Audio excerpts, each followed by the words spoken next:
Thank you, everybody, for being here. My name is Ryan Casey. I am the Director of Esports for the Michigan High School Esports League. And with me is my partner in crime, Maggie Helmer, who's the Assistant Director. We are really not the main show here today. It's going to be Eric Hines, who is our super coach from Divine Child High School. And he is an awesome person to work with within our league. Has a lot of knowledge about running esports, been doing it for a lot of years. And so he loves sharing this information and doing whatever he can to help and support other coaches. Then we also have on this meeting as well is Jackson Sparks, who is our new college intern.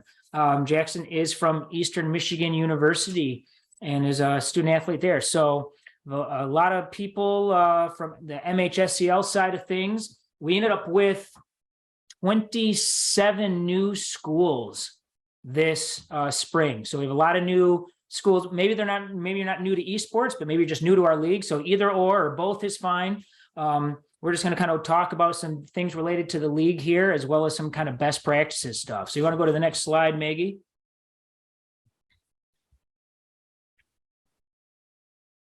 So either in the chat, or you can just unmute if you want and do it just live, because this is a meeting. We called it a webinar, but we're not in that webinar mode here. So just what are you hoping to learn from kind of our time together? And if you can share also, what experience do you have with esports or coaching? Whether it's new to you, whether it's not, maybe you're a gamer, maybe you aren't. If you want to share either in the chat or, again, unmute and go ahead and share out, that would be awesome.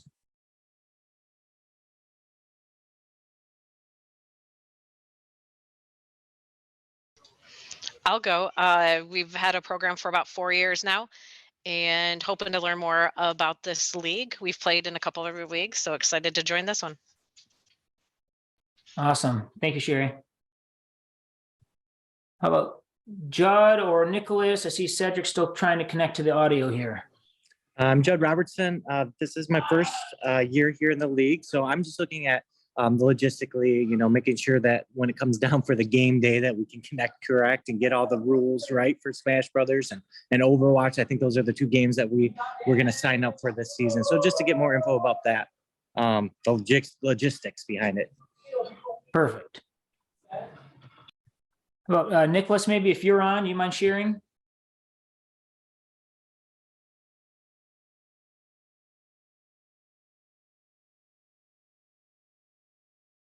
Nicholas, maybe I had to step away to help with the kids play next door. That's okay. We understand. Yeah, he's dismissing students right now based on the chat. Oh, there it is. Yep, no problem. We understand. So yeah, we're just going to cover a few things about the league next, and really we want you to be able to walk away with just having an understanding of maybe some best practices as I mentioned, the technical aspect. So what Jed kind of mentioned there. Just understanding of our league format, operations, game days, some special upcoming events, and then you'll be able to pick Eric's brain a little bit as well in terms of some best practices too. Definitely what I'm here for. And like I said, anytime it's being recorded, but unmute, get in the chat. You can interrupt us along the way. That's no problem at all. We don't mind. So.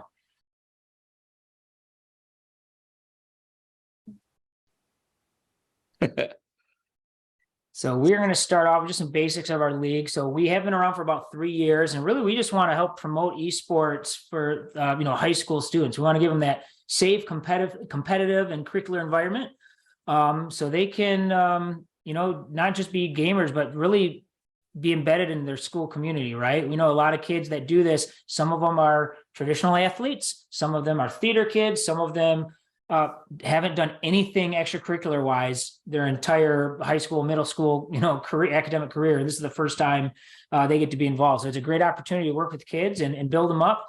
And we want to be, Michigan's elite high school esports league. There's a lot of other leagues out there that all have great benefits that they provide. And we think that what we do is pretty good too. So. And we work with some of the best, especially, Eric here, for instance, is one of those people, so that we can provide those opportunities for kids to explore those different skill sets that they want to, build up, as well as the different career paths. For instance, we had some people that were at our conference, so that was part of it, as well as, we work with different college partners as well as professionals.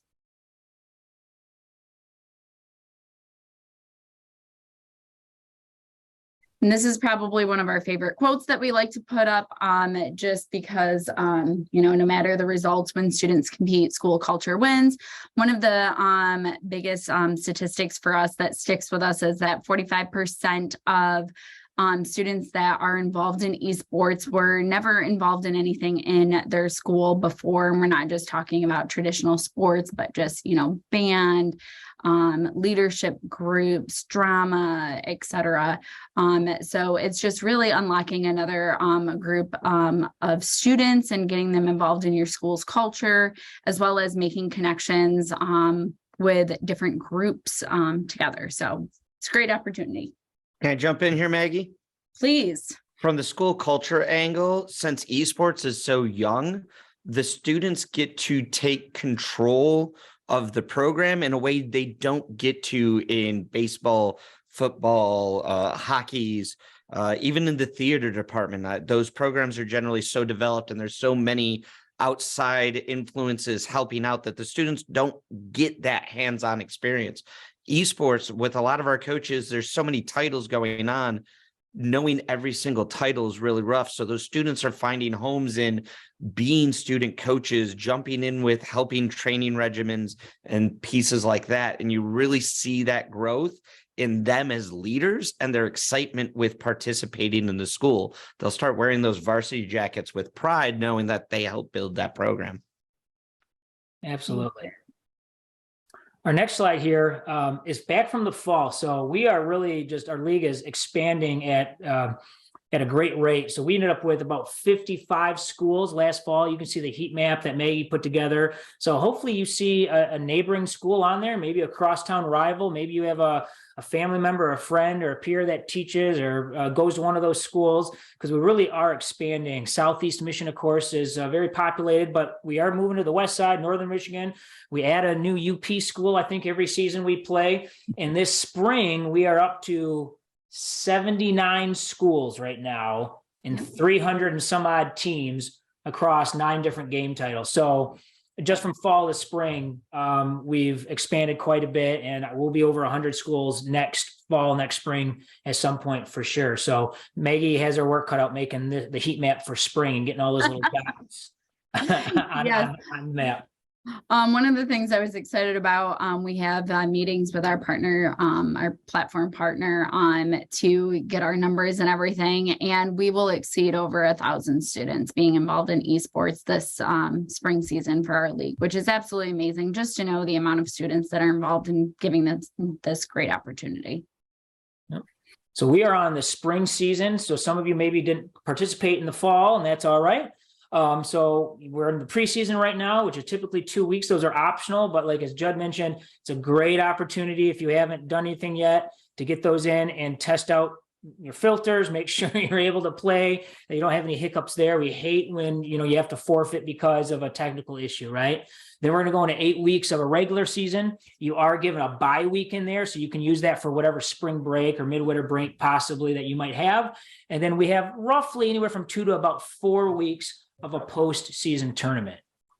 And then I think you've probably seen this before when you signed up, but Tuesdays, Wednesdays, and Thursdays are the match days. You can see our 3 state titles, League of Legends, Smash, and Rocket League, are played on those 3 separate days. So for some of you with different teams going on, depending on how the teams are stacked or how many games they're playing, you could have a very busy Thursday, for example, if you have Mario Kart and Rocket League and Hearthstone. And then Mondays and or Fridays are optional for practice or for scrimmages. So you can scrimmage at any time through the Play versus dashboard to do that as well. And then maybe you want to walk them through just the dates specifically towards the end there. No, you're right. Yeah. Oh, I'm on the right one. Okay. So right now, the biggest one that we have that I would like to bring attention to is our spring state championship. We will be doing that in person. That is the benefit of having a state league, is that we hold in-person championships.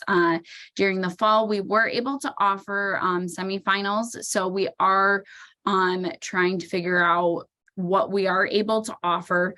But no matter what, the state championships will be in person, and it'll be on April 29th. That is a Saturday, and it will be at Western Michigan University.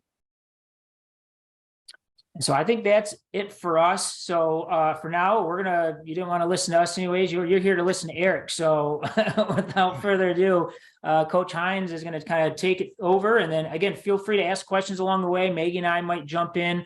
And then we're going to talk about some other cool events we have planned for this season, some extra tournaments, upcoming things, plans for next year towards the end. Awesome. You guys are way, way too nice to me. I appreciate that. And just to reiterate with Ryan, please jump in, ask any questions right out loud. I love flowing from one thing to the next.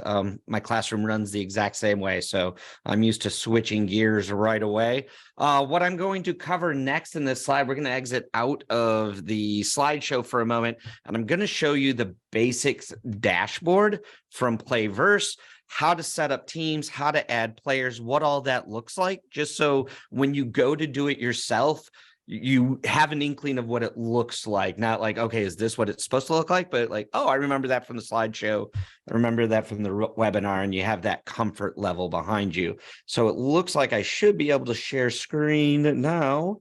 If I can find the one I want. Zoom. COVID wasn't that far away. You would think I would still remember exactly how to do this. So one of the things that Playverse has started up most recently is a tie-in with Google. I know a lot of schools run Gmail for their accounts in some form or another, and this season they're tying in so that you can just sign directly in with your school Gmail account. I set up with Divine Child High School before. That is a Gmail account as well, but they just linked it in directly. I give that sign in with Google a little bit of a click, and I will go right into the landing page on Playverse. Once you have the season starting, the landing page becomes significantly more useful. In this preseason area, we're not going to see it so much because we have all of these to be determined up here. But when the season starts, these will have your most recent matches coming up as it cycles through, and you'll be able to use this to click right into that match. Unfortunately, right now, due to our to be determined state and our preseason, we can't really use that. We also have the spring schedule available right here.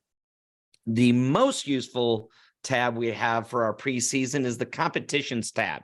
This is going to tell you every single league that you're involved in within MHSEL and how many teams you have in each. So right now, I have 3 teams in my Super Smash Brothers. I have 1 team in Rocket League, 3 teams in NBA 2K, and I'm going to have more Splatoon teams. I actually saved that for this demonstration so we can show you how to sign up. So from here, we can jump right into a league by just mousing over and start getting our teams signed up or even created if you need to. So I'm going to default over to Splatoon because it's where I have teams made, but they're not currently signed up. So if I click into Splatoon here, I'm going to choose the Eastern region.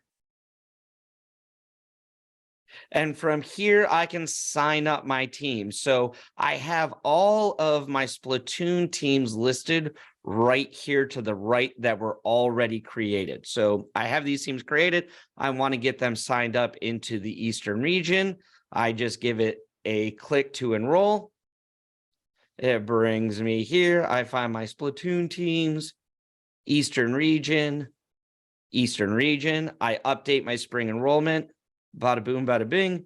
We are signed up for Splatoon, and it'll take us back to our managed team page. So they've made this super simple over the years. It used to be significantly more clicky and running around. Now we can just do it from that competitions page, pick the league that you want to sign up for, tell it what teams, and we go from there. Let's shut my Discord off. Don't need that popping up in the middle there. I'm not sure if that actually shows on the screen or not. So that gets us set up there.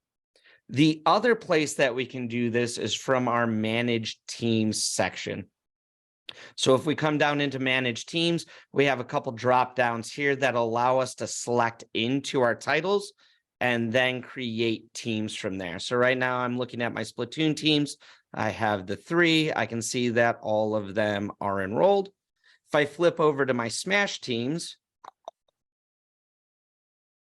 I have my Smash Red team, my Smash Gray team, my Smash Black team all enrolled. I need one more Smash team. I had a couple late joiners on that front.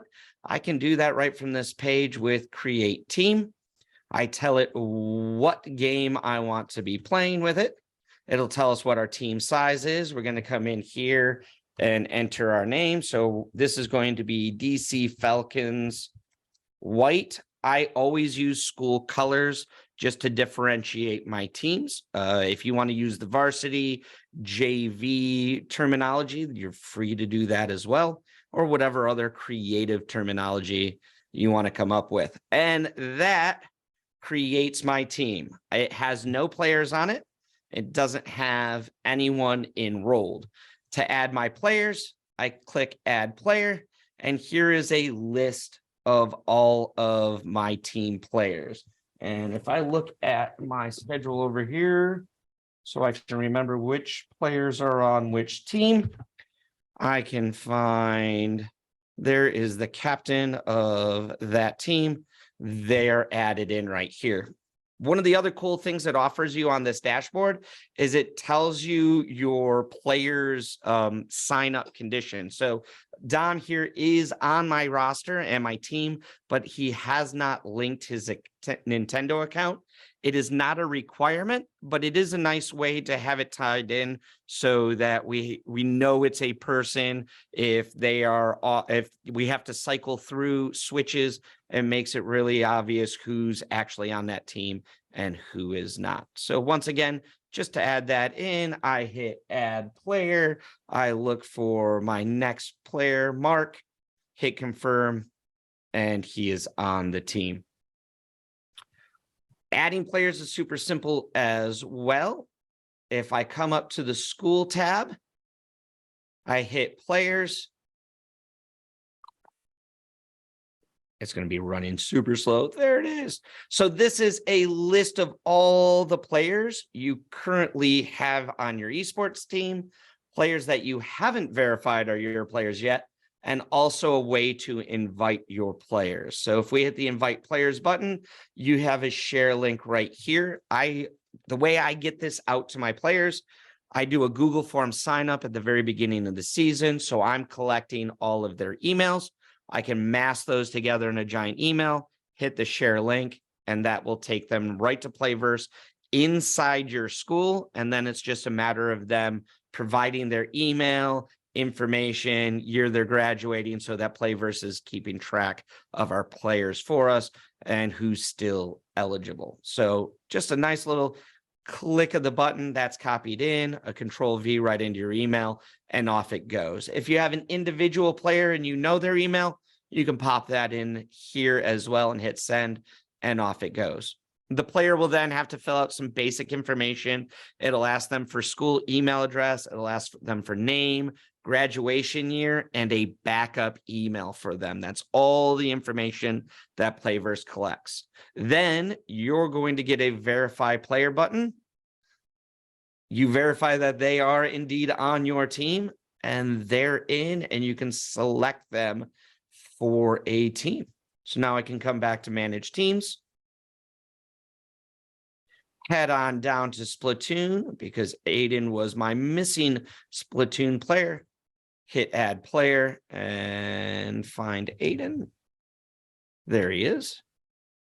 Click and add him in.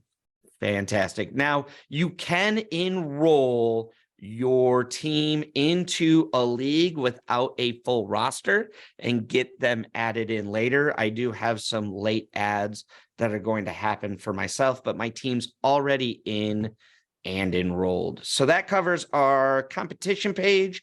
This is really big in that preseason for getting signed up. We have the My School tab. Once again, that's just letting you see who your players are, get them verified. If you have additional coaches, this is where you can also add additional coaches to your team as well with the nice little invite coach button. You can check out who you already have approved. And if it's going long enough, you can get denied as well if they leave your school, if they transfer schools. All of that is right here in the coaches section. I will not click on the billing tab here, but the billing tab does let you know what kind of package you are signed up with on Playverse when your billing cycles happen. So there, manage teams. Once again, this is all of every title we have: League of Legends, our Mario Karts, our NBA 2K. And then last but not least, the schedule tab lets you know all your upcoming matches. Playverse changed the schedule tab this season as well. It used to only show you the most recent matches. Now it's scheduled out for the entire season. You probably won't be able to see who you're playing because it does run a Swiss bracket style, but it reminds you of date and times and which teams you have playing on which day. Tuesdays are going to become really crazy for me with Smash and NBA 2K running at the same time. Can I jump in real quick, Eric? Yeah, sure. Just about that scheduling. That was one of the new things we did this last year. And some of the leagues deal with this sometimes. There's a decent amount of forfeits. Like somebody who's just is still trying to get the ball kind of rolling, if you will. They have a lot of technical issues. And they're unable to play and they forfeit. There's nothing worse than have your kids come, get pumped, ready to play, and then they take on a team that's been forfeiting the 2 weeks in a row, 3 weeks in a row. So that scheduler helps ensure that those teams that are facing with those issues are going to kind of all be lumped together a little bit. And the ones who are making it every week to play are going to square off and compete. So it just makes the competition better. It keeps our forfeit levels way down. So this way we're able to get in about 95% of our matches that are scheduled. So. And then the standings tab, I don't check this one very often. I just like getting in and play, have our players play, and it shows you where you are in your league. Give me 1 second. I have a Splatoon player with a problem. That's all right. I'm going to jump in. The standing page is really cool. You can actually take this Playversus.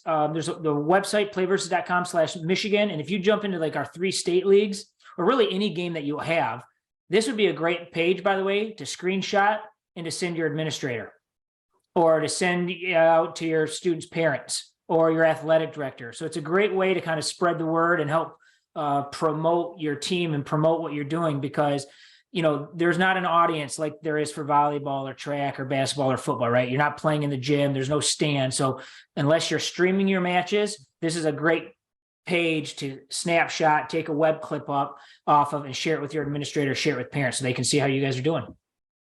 100%.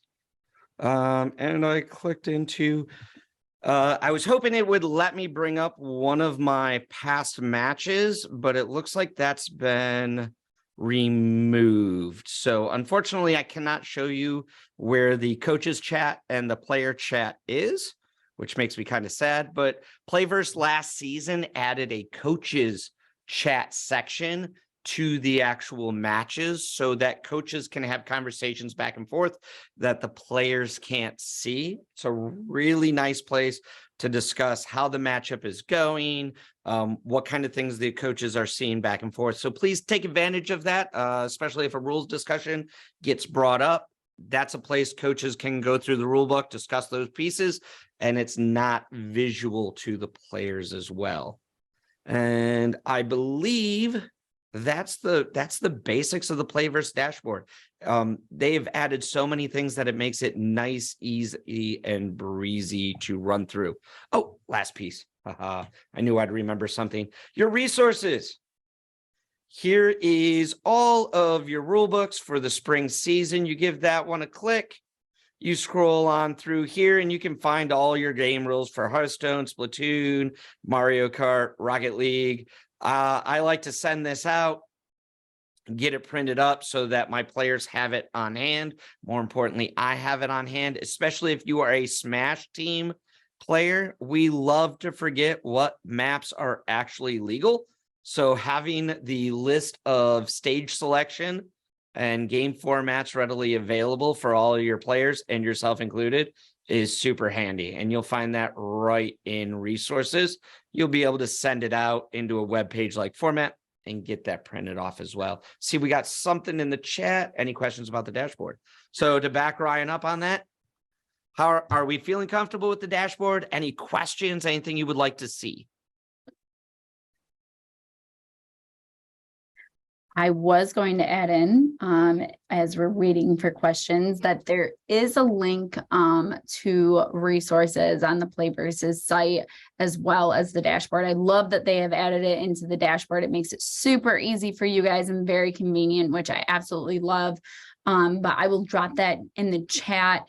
It also has all the technical resources that you're going to need, which we'll also cover later on, which I'm sure is also linked right there. It's probably the exact same website that it's all hyperlinked together. Another place you can reach that is from the My Schools tab too. As you're looking at the school, if you scroll down a little bit further, you have your coaches' resources right there as well. And that'll launch you out to the website that you can print from as well. All right, for the Overwatch Youth League, I chose the Eastern Youth. Is that correct for our area? Options are East and Central. I have been defaulting to the East Coast for all of our regional formatted teams. I don't think that MHSEL has decided one way or another on that. Have we, Ryan? I think it's supposed to be East, just for time zone purposes. Yeah.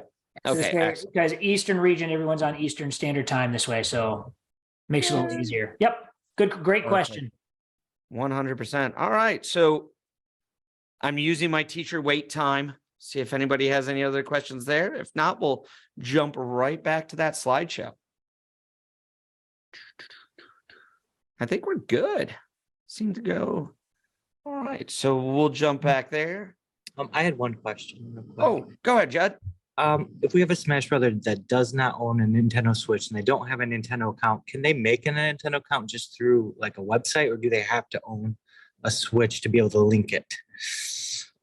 You could start a Nintendo account without a Switch. I'm not terribly certain it would be important. So I'm assuming all of your players are playing from the high school on the same Switch. Yeah. So you would just be using the school account anyway. Okay. All right, cool. Yeah, I'm pretty sure they don't need, because we have a lot of schools that play off one Switch, and not all 4 people own a Switch that are playing on the team, or 3 or whatever, you know. So I think they obviously they should get the account, but I do not believe they have to have it linked to an actual Switch.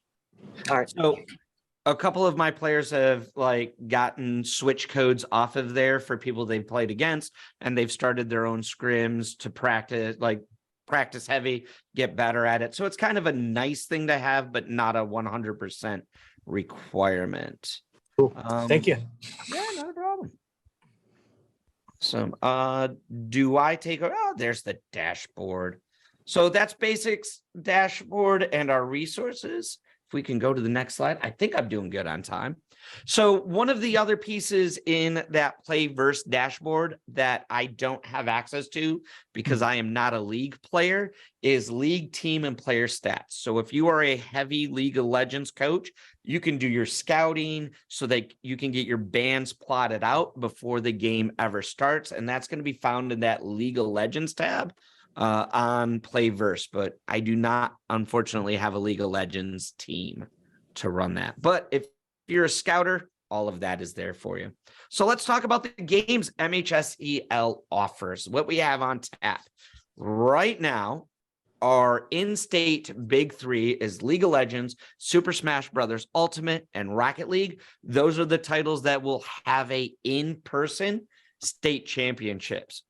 Others that we offer: Splatoon 3, Mario Kart 8, Hearthstone, Madden, NBA, and Overwatch 2, or just Overwatch.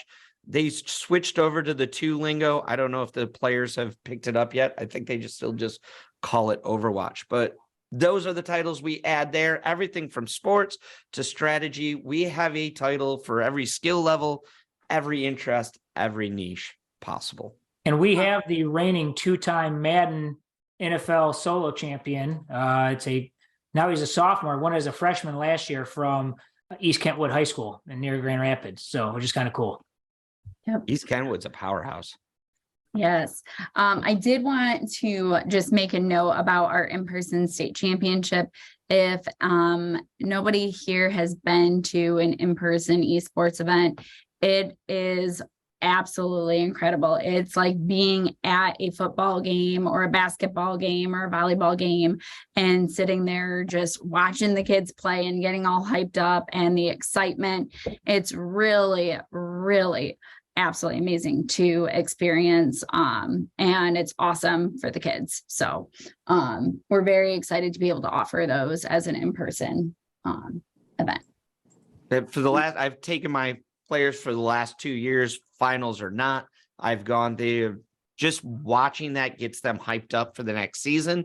They get to see that this really is a varsity endeavor and start to put that mindset into it as if it was a varsity sport. So 100%, if you can go, take the trip. It's worth it. They offer food, and that's always a highlight for myself and students as well. All right, so a little bit of tech info. If you're curious what kind of equipment you need, what you need to be running, League of Legends, that's 5 players you need on PC.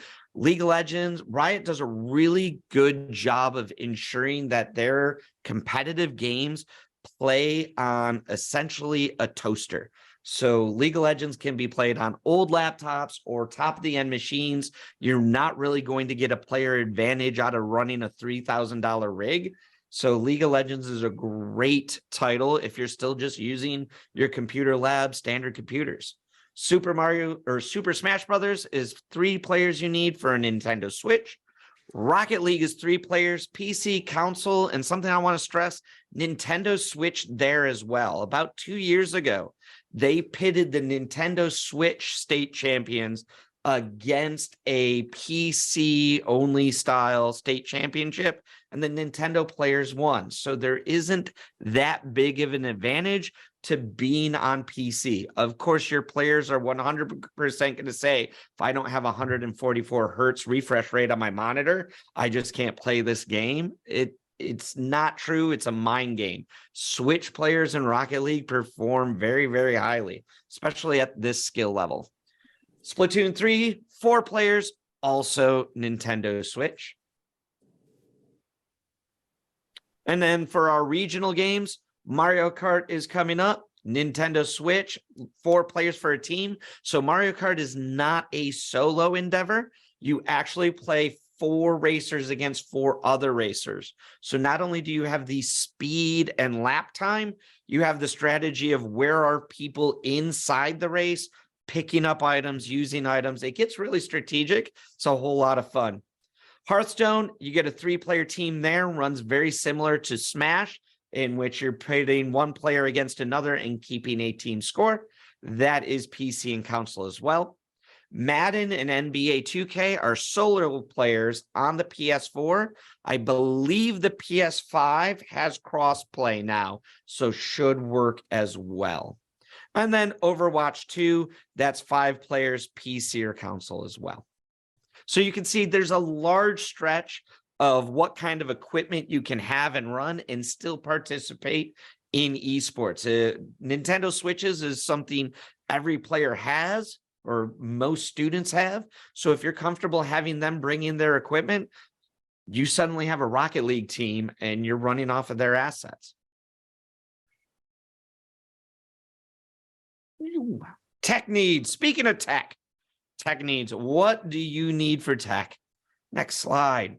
100% at this point in time, you should be talking to your IT department. One of the biggest hurdles teams always face in the preseason is, are the internet filters set up properly? So Ryan will be sharing out this slideshow, and that is a hyperlink to Play versus Dock, where it has all the porting information you need. I'm very lucky in that my IT department actually lives in building, so I can just shoot this off as an email and walk over and beg nicely. IT people always love coffee and donuts, so don't be scared to bribe them. Offer them coffee, offer them donuts, and get the ports opened up, especially on the Nintendo Switches. They like to run a really interesting game in which it appears you can connect and then it won't. So week 1, you're connecting fine. Week 2, you're connecting fine. Week 3, suddenly you cannot connect with the opposing team.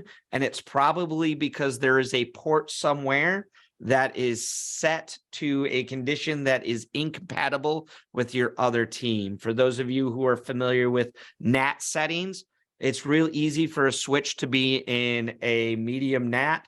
And if the other team is in a low, it won't really connect. And you won't have that notion until game of. I think we had one in week 7 last season with Novi. I don't know what it is. Novi and us, just no matter what we do IT filter wise, we always seem to have some kind of headache. But the faster you get into your IT department and get those issues sorted out, the better you are. If you're running Nintendo Switches, you're going to want to get yourself an Ethernet USB converter.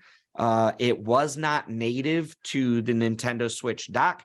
It's a $15 part you can find on Amazon, plugs right into the back of the dock, and then you can hardline in. The Playverse rules do say that you have to have a hard line to run both Mario Kart, Rocket League, and Smash Brothers if you're on a Nintendo Switch. So that means you're going to want to have plenty of Cat 5 laying around. Depending on your room and how many drops you have in your room, you might want to consider getting yourself an additional router as well. The first room I was in, I only had 1 internet drop in, and I had 3 Smash teams going at once. So I had to go fetch a router, patch in through there, and then into the school's internet. The routers are super easy. You plug them in, and they should adapt to the network you have running. They should be plug and play. If you consider streaming in your future, you're also going to want a streaming laptop or streaming desktop of some sort. Once again, doesn't need to be a high-end super rig to be able to do streaming at our level. I use my work computer all the time. I set up OBS, and I'm able to stream my Smash games and Rocket League games from there. So once again, filters, make sure you're talking to the IT department. Consoles, you're going to want Nintendo Switches or PCs of your choice. They don't have to be high end. Your players will talk you into it, but you can start with a basic budget package there. Let us know if you have any questions. Eric is a tech teacher, so all these terminology and vocab things are just easy for him, where my mind hurts trying to keep up sometimes. So if you're not sure what some of those drop-ins and cat and cable and stuff like that are, there's no shame in asking or following up with Eric or shooting him an email or Discord message with, hey, is this the right thing I should buy? And we will help that way if we can. So if I am jargoning too hard, please let me know. I will slip back out of that. It's much easier in a room when you can look at people's faces and go, ooh, I lost them. Than staring at the black screen. So please jump in. Let me know if I'm saying anything that I need to go back and touch on. So what makes a good coach? Actually, you know what? Tech questions. Any concerns about the technical resources you will need? Using teacher talk time. I put him to sleep already, Ryan. I've been using my own Nintendo Switch right now, and it's the newer one. I think it has a port already built into it, a USB port in that. Yeah, if you have an OLED. Yeah, the OLED one. Yeah, we haven't tried to connect it yet though, but that's next on my list. I'll try to do it next week. Yeah, 100% that. And there is a massive difference on the Nintendo Switch between using Wi-Fi or having that Ethernet cable plugged in, you'll see a noticeable lag in input difference. Your students will be able to feel it. Well, thank you. You're welcome. All right, so what makes a good coach? Especially in your first year, the biggest thing is realizing you're really in a director role. So we like to think in coaches because we remember the football coach, we remember the swim coach, we remember the tennis coach. They had all the answers on your technique and what your form is supposed to look like. In esports, there's going to be so many titles that you're responsible for, from Smash to Rocket League to League of Legends, and they're so detailed. One individual knowing all of that is going to be really, really hard, especially in your first year. So in that first year, settle into the notion that you're really like an athletic director, but for esports. You're coordinating the matches, you're coordinating times. Uh-oh, Sherry got kicked out. All right, she's back in. You're coordinating times, you're setting your players' expectations. So really, responsibilities, team club management, communication with other coaches, and setting expectations for how you want your program to run. And we'll hit each one of those bullet points here. So starting with responsibilities, your biggest responsibility as an esports coach / director is your scheduling, making sure your teams are present on game days, making sure in a team environment that all of your players are present to practice. Esports is still very new for these players, and they're not recognizing it as a varsity sport in their first season or two. There's still a lot of that I'm going to go play video games mindset instead of that I am going to compete and represent my team. So making sure that they're there on practice days and game days so that the whole team congeals is a really bad word there. The whole team flows together is really important. Also, the tech operations. Are your consoles or PCs updated the day before, an hour before? So Murphy's Law says that if you're all gung-ho and responsible, and on Tuesday you make sure all your equipment's up to date, an hour before game time, Blizzard is going to release an update. It's just the way it happens. So making sure like an hour before game time, that equipment is up to date and good to go. Also, behaviors. Tilt is a big issue within esports, as it's generally been a distance style activity. In other words, I'm in the comfort of my own home or room or play space, and I don't see my other teammates. I don't see my opponent. I'm in my own little world. I'm sure we all have heard the horror stories about Xbox Live Chat from back in the day. Tilt is still very much alive. Our players are much more respectful to other players, but we still see some of those tilt behaviors start up. So making sure we curb that ahead of time, making sure the chat stays clean and not trolly or flamey is a big responsibility for us as coaches. Next. Thank you. To go along with that team management and that player behavior aspect, the presence of a coach is really, really important. Esports allows us to actually send our players home, allow them to play, Zoom in, play from home, but that really removes you as a coach director's presence. Making sure the players are in building and you are behind them as a coach really does bring legitimacy to your program. So if you have the space in your building, if you have the resources, I highly recommend having your teams play from within building so you can be a presence for them. I spoke earlier about esports giving our players an opportunity to take roles that we don't see in traditional sports. I can remember being a captain of my wrestling team back in '95. It's that long ago. My whole job as a captain of a team was to do the warm-ups and the stretches. I think we did some jumping jacks and some push-ups, and that's the last I saw of a leadership style position. In esports, your players have been playing some of these games for years on end. They know the strategies, they know the tactics. Find those player coaches on your team and bring them to the forefront. My player Pixel has started a Splatoon team. She is so excited about the program that she's helping me craft. She's actually stepped out of the player position and she's running 3 Splatoon teams. I'm present as the director, but as far as picking the roles for the players, 15-minute warning, awesome. Picking the roles for the players, picking who's going to be on what team, what strategy they use, your player coaches are going to know a lot more of the information in some of these titles than you. As the years go on, you'll probably get focused in on one. For me, it's Smash, but use your player coaches for the rest of those. That also plays into that team cohesion.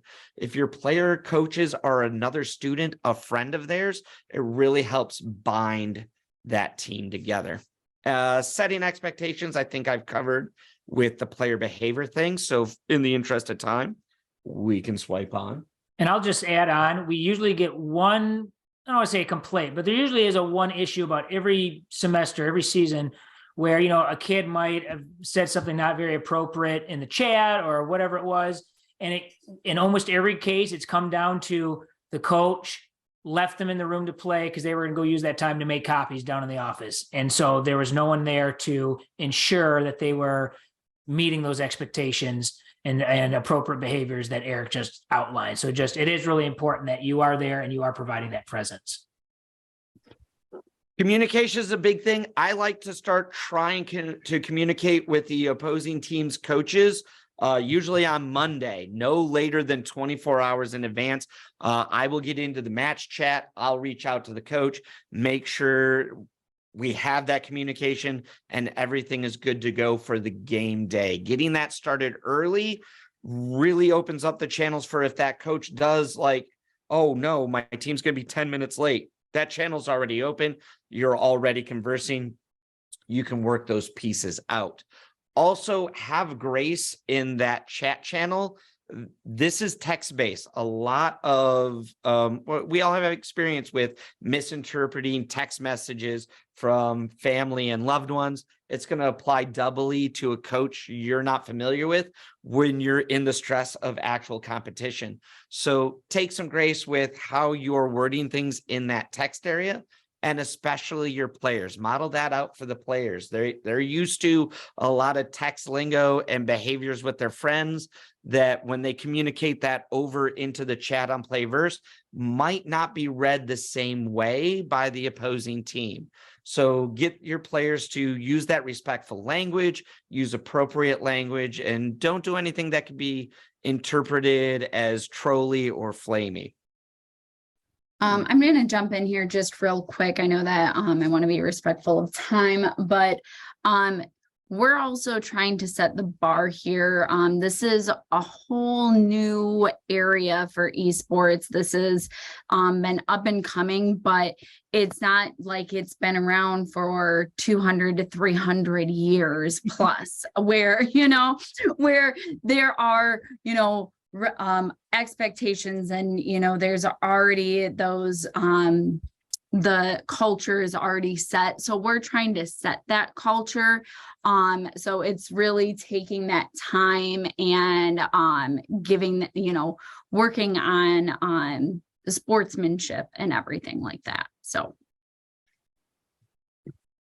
yeah, building your program up to a varsity sport, getting that sportsmanship is an awesome piece that esports brings to players that don't normally participate in athletics or haven't before. And we can go to the last one in this section. Back to that setting expectations. I just talked about player tilt. I'm actually doing a talk at, where am I going? McCall about tilt. It's a very real psychological behavior for our players, and even players who don't think they have tilt have it in some way, especially players who, as I said earlier, are not used to competitive environments. They take this very seriously. They take their skill very seriously. And suddenly when they're placed into a losing situation, that's a whole set of emotions that they're not sure how to work with or deal with. So really, 100%. Sherry from Linden. Yeah, me too. I still try not to throw controllers on occasion. And I'll tell my students that, like, as a 45-year-old adult, these are emotions that I'm still dealing with. Any teacher who stood in front of a classroom and had a kid ask you a question where you don't know the answer or can't remember, we've all felt that tilt. Now we have teenagers who haven't experienced it before feeling that. So look into player tilt. It's a really easy topic to find online. Really just your cognitive behavioral therapy sessions, if you're familiar with those, are really some of the best ways to handle that. I'll smack talk my 8-year-old. I do that with my 6-year-old as well when we play Smash. It builds me up. Also, remember, you're representing your school and teammates. Those chats last all season. You're going to face these players again in the playoff bracket. So you want to represent your school and yourself as professionals. Esports is really, really small, so colleges are looking at us. And when colleges are building out a team, they're not necessarily looking for the best of the best players. They're looking for good players who also have a professional attitude and they can slot into their current team. So that professionalism representing your school is a really big key piece here. And I'm trying to keep an eye on the clock because, like my teaching, I go over all the time. Can I step in real quick on that college note real quick? So they talked about me. I'm Jackson. I am the Eastern Michigan University Rocket League team manager, as well as the intern here. So being a Rocket League player myself and being the manager and our team captain, our player coach, like all these things that you're talking about, it's usually my job to, help control our players' tilt and everything. Like, I feel like everything that you're saying is super, super beneficial to the players as well. Like them understanding all this is super important as well. And as you were talking about the high school and to the collegiate connection, I, being at the level of Rocket League that I am, and I'm meeting into the high school players. I'm actually pretty close friends with a player from the Linden high school Rocket League team, as well as the Divine Child high school Rocket League team.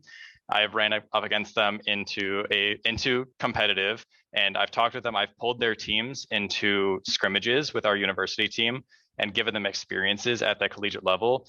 And these players are really, really passionate about this. They are all looking for that next step, and you guys are giving that to them. And that's really the most important thing here, is what you guys are offering to these players is something that, they can only dream about, and that's coming true. So like the fact that you guys are giving this to them as well and allowing them to take that next step from high school to college is super, super important for them. Thanks for sharing, Jackson. We appreciate that. We're going to go to about 4:30. We're going to do a couple minutes over. So I'm going to have Eric kind of go rapid fire style, kind of through this coaching tips. And then we'll skip a lot of the slides maybe I had at the end just to share one thing at closing, since we will share the slide deck in this recording. Right. I thought I had myself all prepared, and then I started yakking on some more. That's all right. It's good stuff. It's good stuff. Let's rapid fire through the coaching tips. Varsity, JV, or AB style naming. It's really up to you. None of the leagues I'm aware of right now offer a JV style naming. That's why I go with my school colors to identify my players. I don't want a team to be identified as, oh, this is my JV team.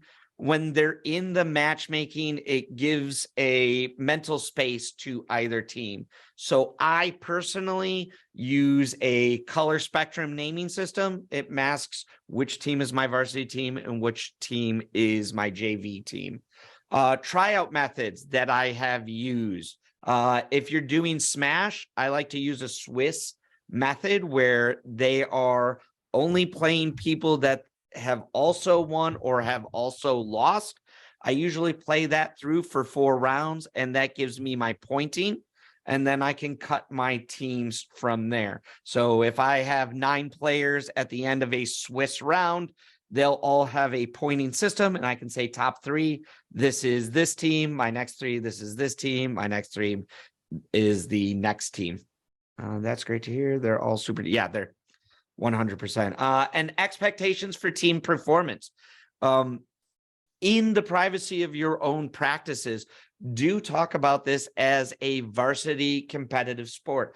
For my school, we offer a varsity letter, which means we expect varsity level commitment. Playverse and MHSEL has done an excellent job at paring us down to, I think we have a 94% success rate is what Ryan shared with me before on matches successfully completing. Getting that varsity terminology, setting that team performance angle really gets your players to show up and start practicing, getting them that serious mindset, the passionate mindset that Jackson was talking about earlier. Next slide as I rapid fire through. Practices. Once again, this is a great way to get that mentality into your esports program. Start setting dedicated practices the same as any other sport. I offer my players a lot of grace, like doctor's appointments come up, picking up little brothers and sisters comes up a lot, but outside of extenuating circumstances, set up practices that are mandatory for your players to be at, and then lean on your player coaches. What are the drills like for this game? Outside of your practices, your players are going and getting games all the time. They're doing quick play in Smash. They're joining 2v2 in Playverse. They're entering the queue on League of Legends. They're going to get game time outside of your practices. What they might not be getting or even know they need to get is the same drills that we see in baseball, in football, in tennis, in swim, the practicing of those key strokes, those key mechanics to your game. You really should be focusing your practices around that. I'm sure Jackson has some information. If you reach out to him, he would share on Rocket League. I have a whole list of drills I would be more than happy to share out with in Smash. And it's things that players don't normally do. But if they spend 10 minutes of warm up every day or every practice, really will increase their gameplay. It's starting to go so fast, I'm stumbling. Make sure you get into those pre-seasons, and if you can, use scrimmages. MHSEL and Playverse have started offering scrimmage days on Mondays. If Monday is a practice day for you, jump into that scrim queue and get some line gameplay as well. Last piece there, practices is a great time to work on teamwork and communication, especially in Rocket League and League of Legends.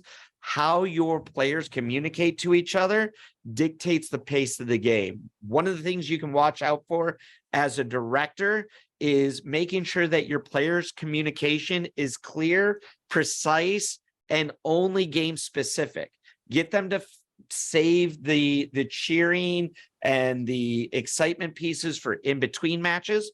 But when you're in game time, all of their communication should be specific to what they are seeing or what they are doing in the game. And that'll build that teamwork and that trust together with the other players. Next slide. Game day. Have your players arrive 15 minutes early. I have a friend that I always tell them that whatever event we're doing starts 30 minutes before it actually does, because that guarantees they show up on time. Same thing applies to our students.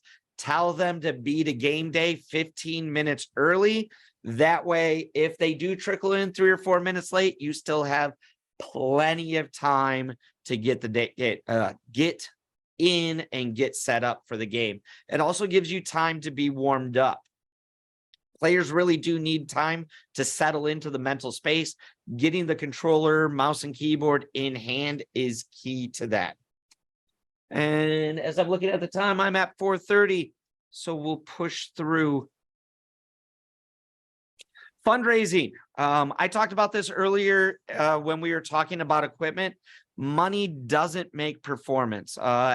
We have some really, really high performing players in MHSEL, but it's because of their skill as a player, not necessarily equipment. League of Legends can run on a toaster. The Switches can run Rocket League as well. So try to pick equipment that fits into your budget space. Use the referral program. If you have another school that's thinking about jumping into Playverse, use them as a referral. It'll get you a discount into Playverse, and you can put that right back into your program as well. Ryan, are we still running the Nintendo Switch bundles? We typically are during the seasons. Right now, I believe it's over for the spring season, but then they will run that again for the fall seasons for new teams that are going to do Switch titles. But if you're ever stuck or you need trying to figure it out, let us know, and I'll always see what I can do to twist some arms and help you out. Yep. So with us being at 4:30, I know Ryan's got a lot of information he wants to put out on upcoming events. Please reach out to me. I am running around in the MHSEL Discord. My Discord was also at the beginning of this slide. As you can tell, I love to talk about this. I will talk your ear off. Please come join us. Come talk to me. I'd love to share out and hear your ideas as well. I am still 4 years in. I'm still new to this. I'm still learning new things all the time. So you might have an idea I haven't even thought of. And there are a couple slides following this, just as a heads up on fundraising and budget and everything on ideas. So you will receive the slide deck. We'll just be skipping through them, but you can look at those in more detail here a little bit later. Maggie, can you just skip to the slide that shows our kind of tournaments coming up? We had a conference. We've been doing in-person events. You can see from some of those photos, they really are great events. We do things with the Pistons. We had our conference. Coming up in March, Eric's hosting a Smash tournament, actually on March 4th for individual Smash players at Divine Child High School. If anyone's interested in that, watch out for a registration form this week. We're also doing something for the West Side schools, a tournament for Rocket League at Grand Valley State University. That one, I think Eric's thing is only like $5 to $10 to enter as an individual, and it will come with dinner, like pizza and stuff, and medals and swag. Or it's $5, excuse me. The Grand Valley one, it's $168 for a team, and that gets you lunch, the tournament, swag, medals, awards, and a ticket to the Griffins game that night, where all the teams are going to be honored on the video board and have a chance to meet the hockey team and stuff. So that's more for West Side schools. But if you consider yourself a West Side school, let me know, and you're interested. We will do that. And then again, Western Michigan on April 29th. A lot of other cool things in the works for next year, like a shout casting competition and other things. So do you want to just go to the Discord slide? We do have a middle level esports club. So if you guys are interested in that, we'll have some information to be able to share out on that. So this is really important. I put the invite link in the chat. If you get a chance and you can join the Discord server and just answer the bot question as a coach. I've got things related from our Twitter and like league news discussion, that we have game specific channels and threads. Jackson, our intern, has been super helpful on cleaning this up and helping us with this. So I'm glad he's here. Otherwise, I would have been lost. It would not look like this if it wasn't for him. So, but that would be a great spot for last minute, really quick questions, kind of building that community of people that help each other when they have questions and just sharing news and other kind of real-time things going on. So I think that was just about it. Otherwise, the rest of the contact is on another slide, and our website, Twitter, all that good stuff. So would love to have you follow us on Twitter. Would love to have you get on the Discord. There's all of our contact information. We hope you have a great season and you're able to build your programs, and would love to have you refer other schools. So both of you get that $500 off your fees every season that you're able to participate. So if you want more help on how to get the referral system to work, you've got somebody at a neighboring school that'd love to do it, email Maggie or I, and we'll help you. So that was it. Sorry, that went a little over. We apologize. Again, thank you, Eric. Thanks, Jackson, Maggie. Excited for to be our biggest and best season yet. So if you have any questions, we'll hang out for a couple minutes. Otherwise, we appreciate your time.